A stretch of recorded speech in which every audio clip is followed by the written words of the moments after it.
The White House is celebrating its latest executive action, a ban on transgender women in sports. It's just the latest of several actions targeting the trans community. As Christine Frizzau reports, LGBTQ+ rights groups are now vowing to fight back.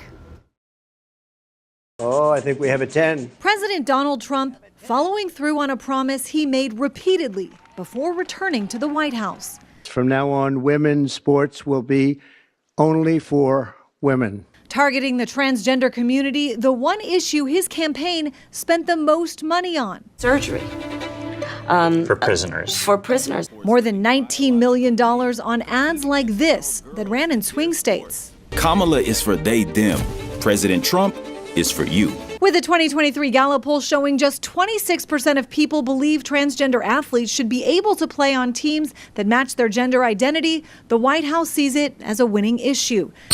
The executive action, keeping men out of women's sports, directs federal agencies to interpret Title IX as prohibiting trans women from participating, threatening lawsuits, and cutting off federal funding for schools that don't comply. He does expect the Olympic Committee and the NCAA to no longer allow men to compete in women's sports. Trump's multiple executive actions taking aim at the transgender community already being met with legal challenges.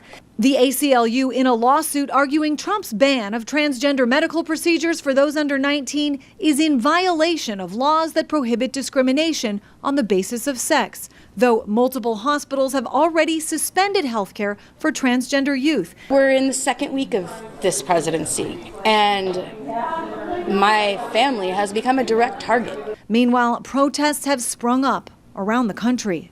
When Donald Trump violates the Constitution, violates the law, we think that judges who follow the law will rule the correct way. We reached out to the NCAA to get a response to the executive order and have not yet heard back.